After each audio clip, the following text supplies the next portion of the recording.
Farg'onada gilos mavsumi barvaqt boshlandi.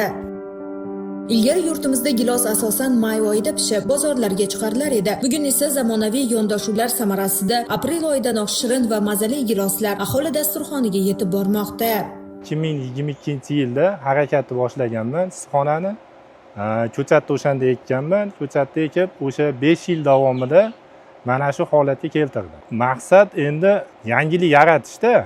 Qo'shtepa tumanidagi Shonguzar mahallasida istiqomat qiluvchi Umarjon Zokirov ana shunday ilg'or dehqonlardan. Uning 14 sotix tomorqasi avval uzumzor bo'lgan, biroq uzum yetarlicha daromad bermay qo'ygach, u yangicha yo'l tutishga qaror qildi. Yurtimiz iqlimi uchun yangilik bo'lgan xorijiy nav gilosni yetishtirishni boshlab, uni zamonaviy issiqxonaga tajriba tariqasida ekib ko'rdi.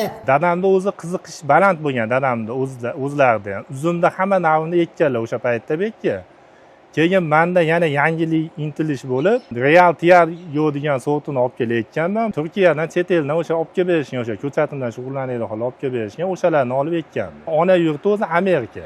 Ushbu gilos navi mahalliy turlardan farq qiladi. Parvarish ham ancha nozik, doimiy e'tibor va zamonaviy agrotexnika talab etiladi. Misol 1 yilda 3 marta butaladi boshida, yashil abreskalari bor, ishlovi ko'p.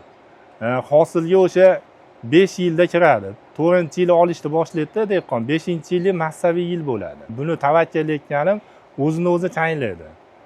Hosildorligi o'ta yuqori. Buni o'sha Fransiyani bog'larida ham issiqxonada bo'lgan. Buni bo'yi katta bo'lib ketmaydi. 273 ta qoladi. O'sha holatda qaytarilib kesilaveradi. Dehqon endi o'sha ustida ishlaydi. O'sha yoshlikdan o'sha 40 sm qilib kesadi, shoxlatadi, tarbiyasini 4 yil davomida berib keladi.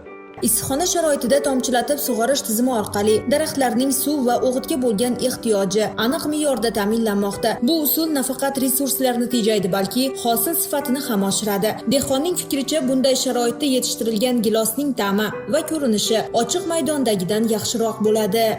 Mazasini yo'qotmaymiz, sifati, kalibri katta bo'ladi. Tashqaridan misol kalibri 30 bo'lsa tashqarida, bular 35-36 gacha boradi. Ta'mi o'sha tam bo'ladi.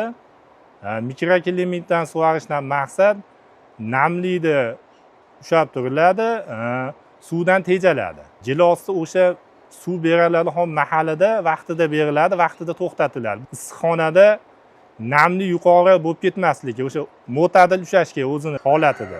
Hozirda issiqxonada 100 tub gilos daraxti parvarish qilinmoqda. 4 yillik mehnat samarasi o'laroq bu yil ilk bor hosil olinadi. Har bir daraxtdan o'rtacha 10 kilogramdan hosil olish rejalashtirilgan bo'lib, umumiy hajm qariyb 1 tonnani tashkil etadi.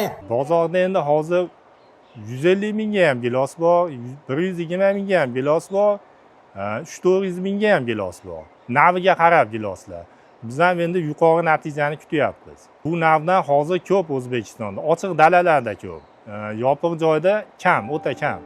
Dehqon yerdan samarali foydalanish maqsadida daraxtlar orasidagi bo'sh maydonni ham bekor qoldirmagan. Bu yerga 1000 tub eksportbop gilos ko'chatlarini ekkan. Ularni kuz oylarida sotishni rejalashtirmoqda. Bizning issig'imiz baland-ku. Bunga namlik kerak, o'shaning uchun mikroklimat qilingan. Namlikni ushlab turishni, changlash paytida, gilos o'zi ishlayotgan paytda namlikni ichkarida mikroklimat bilan ta'minlab beriladi. Shuni hisobiga hosildorlik yuqori bo'ladi, meva sifatli chiqadi, mevada qo'shmaq bo'lmaydi. Bizda asosiy muammo gilosda qo'shmaq. Iyun oylarida havo isib ketadi, isib ketgan sababli qo'shmaq bo'ladi. Buni oldini olish uchun o'sha mikroklimatda namlikni ushlab berib turiladi, gilos sifatli chiqadi. Zamonaviy yondashuv, izlanish va mehnat. Mana shular orqali dehqonlarimiz nafaqat yuqori daromadga erishmoqda, balki bozorlarimizda yil davomida sifatli mahsulotlar bo'lishini ham ta'minlamoqdalar.